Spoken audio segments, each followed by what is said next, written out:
Grandmothers relied on resourceful tricks to handle everyday tasks when high-tech conveniences weren't readily available.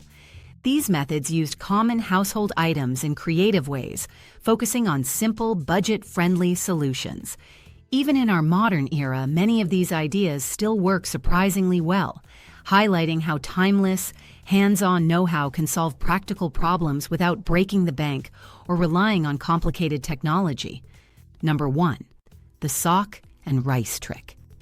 Many people have experienced neck tension or sore muscles that refuse to relax, and this is where Grandma's first hack can bring surprising relief. Take a clean cotton sock, preferably one without holes, and fill it about 3/4 full of uncooked rice. Tie or sew the open end so the rice stays contained. Next, place the sock in the microwave for about a minute, checking every 20 seconds to make sure it doesn't overheat. The rice inside retains heat, transforming the sock into a makeshift heating pad that molds easily to your body. Recent discussions in home remedy communities highlight that rice's density and shape mean it stays warm longer than gel packs, making this hack consistently popular. The sock's flexible form allows it to wrap around a stiff neck or lie flat against your lower back, potentially providing relief after long hours at a desk. Some even freeze the rice sock to use as a cold pack for injuries or swelling, showing the hack's versatility. This approach has been featured in multiple do-it-yourself forums where individuals praise how it can alleviate minor aches without the need for pricey heating devices. People also note that aromatic rice blends with herbs like dried lavender can add a soothing scent, turning the experience into a mini home spa treatment. Because adult audiences often juggle work stress and exercise routines, having a convenient heat or cold source on standby helps minimize discomfort. The microwave time should be carefully monitored. Most recommend microwaving in 15 to 20-second increments until it reaches a comfortable temperature. Safety is key. Never overheat, as scorched rice can create an unpleasant smell or risk burning. Overall, this unconventional combo of a sock and plain rice remains a staple in Grandma-inspired hacks for both its simplicity and proven effectiveness. Number 2, the potato and rust removal technique. Sometimes aging metal pans, utensils, or garden tools develop rust that can seem impossible to scrub away. Grandma's second hack makes unexpected use of a simple raw potato to tackle that problem. Start by slicing a potato in half. Then, dip the cut side into a dish of baking soda or salt. The natural acids in potatoes, combined with the abrasive agent you've chosen, create a mild chemical reaction that helps dissolve rust. Once the potato is sufficiently coated, rub it firmly over the rusted surface. The texture of the potato fibers plus the grit of the salt or baking soda can break down rust flakes. Some older references even suggest combining mild dish soap for extra cleaning power. DIY channels and cleaning subforums mention that starch in the potato can help bind rust particles, leading to more effective results than scrubbing with a standard sponge. To keep things sanitary, it's recommended not to reuse that same potato for cooking. After scrubbing, rinse the item thoroughly, making sure no residue remains. Then dry it completely to prevent fresh rust. Vintage references suggest adding a drop of lemon juice to intensify the acid effect if the rust is particularly stubborn. This method has gained traction again online, thanks to budget-conscious households that want to restore old metal items without resorting to harsh chemicals or buying new gear. In an era of do-it-yourself living, the potato approach is both eco-friendly and cost-effective. It's also a safe method for families since there's minimal exposure to fumes or toxins, just standard kitchen ingredients. While it might sound odd, it demonstrates that everyday produce can handle more than just cooking tasks. Number 3, the eggshell garden booster. Eggshells, often discarded as kitchen waste, have found renewed appreciation in gardening circles, thanks to a wealth of internet-based tips highlighting their benefits. This third hack, championed by countless grandmothers, involves collecting eggshells and washing them thoroughly to remove any egg residue. Once dried, they can be crushed into small pieces or ground into a fine powder using a mortar and pestle or a coffee grinder, reserved for non-food items. The resulting material is rich in calcium carbonate, a crucial nutrient for plant growth. When sprinkled around the base of vegetables or flower plants, crushed eggshells can help balance soil pH, especially beneficial for tomatoes, peppers, and roses. Some gardeners have reported healthier blooms and sturdier stems after adopting this practice. Current horticultural forums also note that eggshell shards can deter certain soft-bodied pests, like slugs and snails, by creating a gritty barrier. The best part is that these shells decompose over time, releasing calcium slowly, which aligns with sustainable gardening principles that aim to recycle kitchen scraps productively. For indoor plant enthusiasts, a small pinch of powdered eggshell can be mixed into potting soil, though moderation is key. Too much can alter soil composition unfavorably. A few advanced gardeners even boil eggshells to create a calcium tea for watering plants, claiming it boosts root development. However, if you try that approach, ensure your mixture is thoroughly cooled before using it on delicate plants. With the rising cost of chemical fertilizers and a growing emphasis on green living, this old-school trick provides a natural, cost-free nutrient source. Many experienced homegrowers believe that the subtle but steady influx of minerals from eggshells fosters robust plant growth over the long term. This practice highlights how old-fashioned wisdom can intersect neatly with modern, eco-friendly trends. Number 4. The vinegar and salt herbal soak. Foot soaks and hand soaks have been popular throughout history, and Grandma's method uses the tangy simplicity of vinegar and salt to provide a refreshing experience. The hack calls for mixing about 1 cup of warm water with 2 tablespoons of white vinegar and a pinch of salt. Himalayan pink salt or Epsom salt can be used for a luxurious twist. You can also toss in fresh herbs like rosemary or mint for aromatherapy benefits.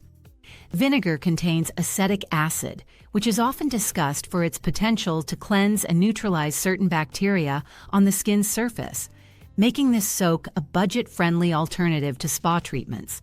Some individuals experiencing minor foot odor find that this remedy helps mitigate that issue, thanks to vinegar's antibacterial properties. Modern spa practitioners occasionally reference a diluted vinegar soak as a mild foot deodorizer, taking cues from older household manuals.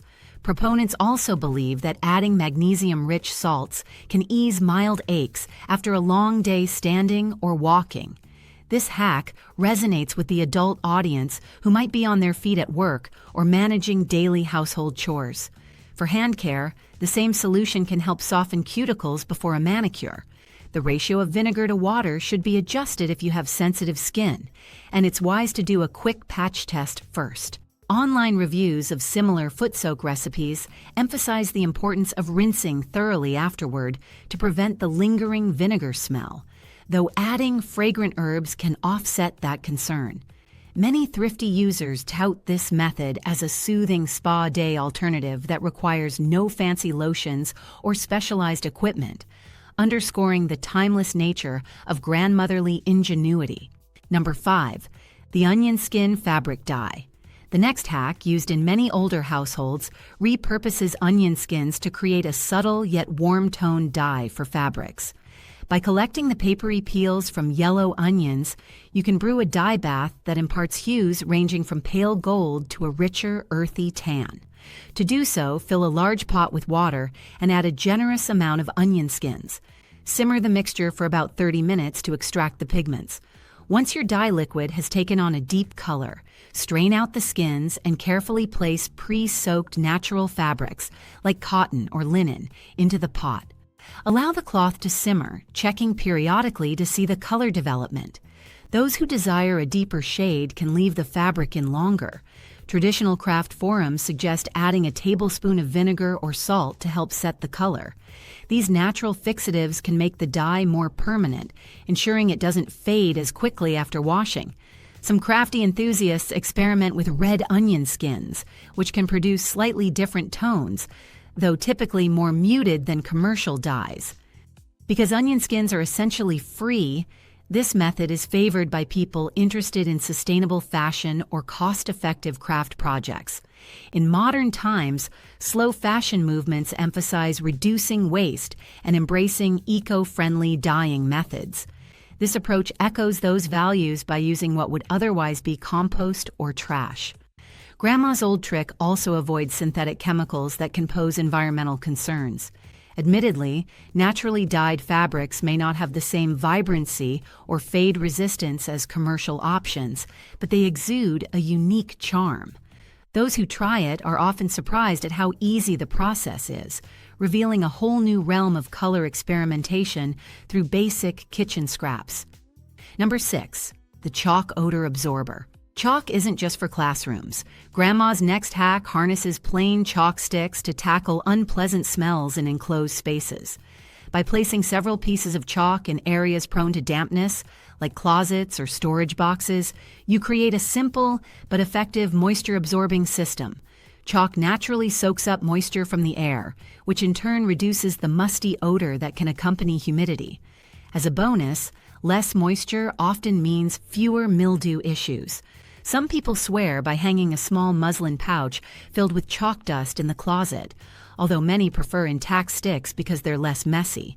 A lot of online testimonies mention success when using chalk to freshen gym bags, shoe racks, and even sealed plastic containers that store seasonal clothing. Scent-sensitive individuals appreciate that chalk is unscented, making it a less intrusive option than commercial deodorizers. For an added twist, some folks combine this hack with a few drops of essential oil dripped onto the chalk's surface. The chalk absorbs the oil's fragrance along with the moisture, offering gentle aromatherapy. This practice stems from an era when fancy dehumidifiers weren't common in regular households, so chalk was a cheap and accessible alternative. Data from several household tip compilations show it's still widely used today, particularly in humid climates. Chalk's porous structure is key. It draws in excess moisture, leaving less available for mold spores to flourish. Because the chalk eventually becomes saturated, rotating or replacing it every few weeks ensures continued effectiveness. To check if it's still working, snap a stick in half. If it feels damp or crumbly inside, it's time for a fresh supply. This hack keeps clothes fresher and helps extend the life of stored items, a value-driven approach well aligned with Grandma's thrifty habits. Number 7. The leftover candle wax furniture polish. Many older households had leftover candle stubs in a drawer, each too small to use, yet seemingly too good to throw away. Grandma's solution was to melt them down and create a homemade polish for wood surfaces. Start by collecting old candles, making sure to remove any metal wicks or decorative elements. Using a dedicated metal pot or tin can, gently melt the wax in a simmering water bath. Then add a small amount of food-grade oil. Some people use mineral oil, while others prefer olive oil, to increase the polish's spreadability. Once everything is melted and mixed, carefully pour the blend into a heat-safe container and let it cool. The result is a DIY furniture polish that, when applied sparingly with a soft cloth, can help revitalize the shine on wooden tables, chairs, or cabinets. According to DIY experts, beeswax candles work especially well, since beeswax is known for its natural wood conditioning properties. But even paraffin stubs can offer a protective layer against small scratches and water rings. Online do-it-yourself groups post pictures of their results, praising how this method can restore older furniture without resorting to expensive commercial polishes. The ratio of wax to oil can be adjusted based on whether you want a harder or softer consistency. In some European traditions, people also add a few drops of lemon essential oil for fragrance. Safety considerations are crucial. Always melt wax slowly over low heat to avoid splatters or potential burns. Just like store-bought polish, you should test a small hidden area first to ensure compatibility with your furniture's finish. Over time, the wax may harden in the container, but warming it lightly can make it workable again. This hack embodies a frugal spirit, transforming what could be trash into a useful household product. Number 8. The old book paper insect trap. Finding unexpected insect visitors around your home can be annoying, and Grandma's 8th hack offers a unique approach by repurposing pages from old or damaged books.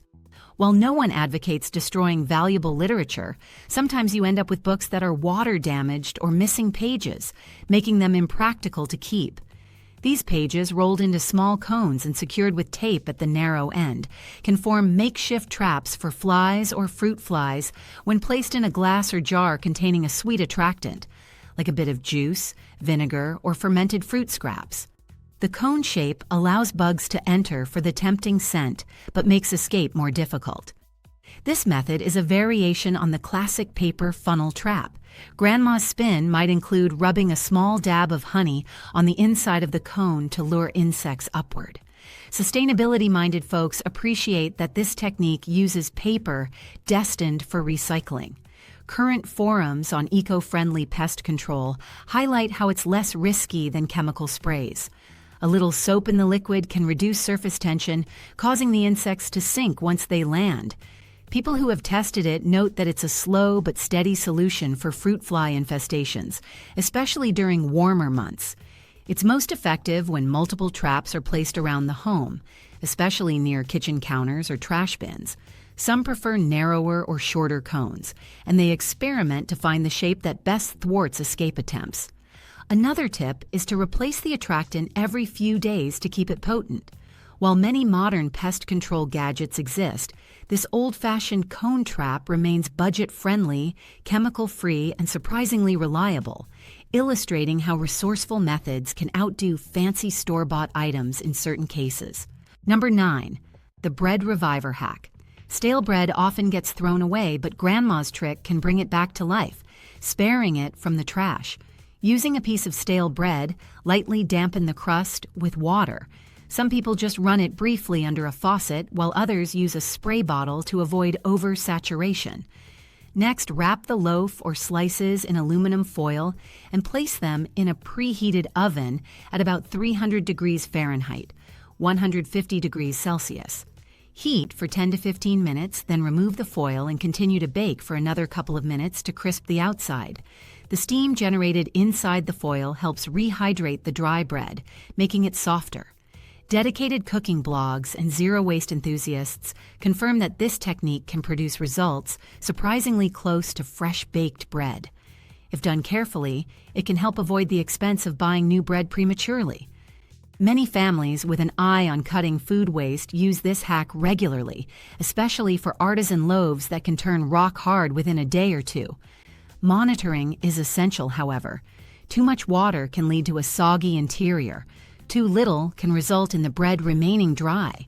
Some people adapt the hack by microwaving the bread in a damp paper towel, but that often yields a chewy texture rather than a fresh-baked feel. The oven method typically wins for best texture and closest flavor to newly baked bread. Given rising grocery costs, saving every last slice resonates with frugal households. Online recipes also suggest turning revived bread into croutons or French toast if you're not fully satisfied with the texture. 2 delicious ways to make the most of it. The bottom line is that just because bread has gone stale doesn't mean it's doomed to be thrown out. A little moisture and gentle heat can work small miracles. Number 10. The surprise use of leftover pickle brine. Many of us love the tangy flavor of pickles, but end up tossing the leftover brine. Grandma's final hack capitalizes on that flavorful liquid by repurposing it in various surprising ways. When you finish a jar of pickles, strain out any spices or floating bits, and consider using the brine as a marinade for chicken or tofu. The vinegar and seasonings can infuse a tangy, savory kick. Culinary websites note that the acidity can help tenderize proteins, producing a juicy result once cooked. Others use leftover pickle juice to enhance homemade salad dressings, adding zest without needing extra vinegar.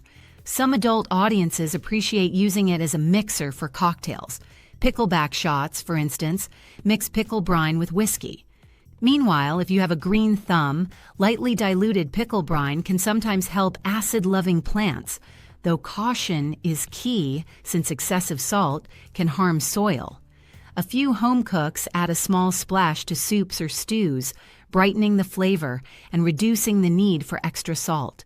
There's also a minor trend of freezing pickle brine into popsicles for those who adore the salty, sour taste. A decidedly offbeat treat, but one that's generated curiosity on social media. This practice is consistent with Grandma's zero-waste mentality. Nothing goes in the trash if it can still serve a purpose in the kitchen or garden. However, always label your containers carefully to avoid mixing up leftover brine with regular water or other liquids. Though some people might balk at reusing something that seems used up, the modern push towards sustainability encourages reevaluating every leftover.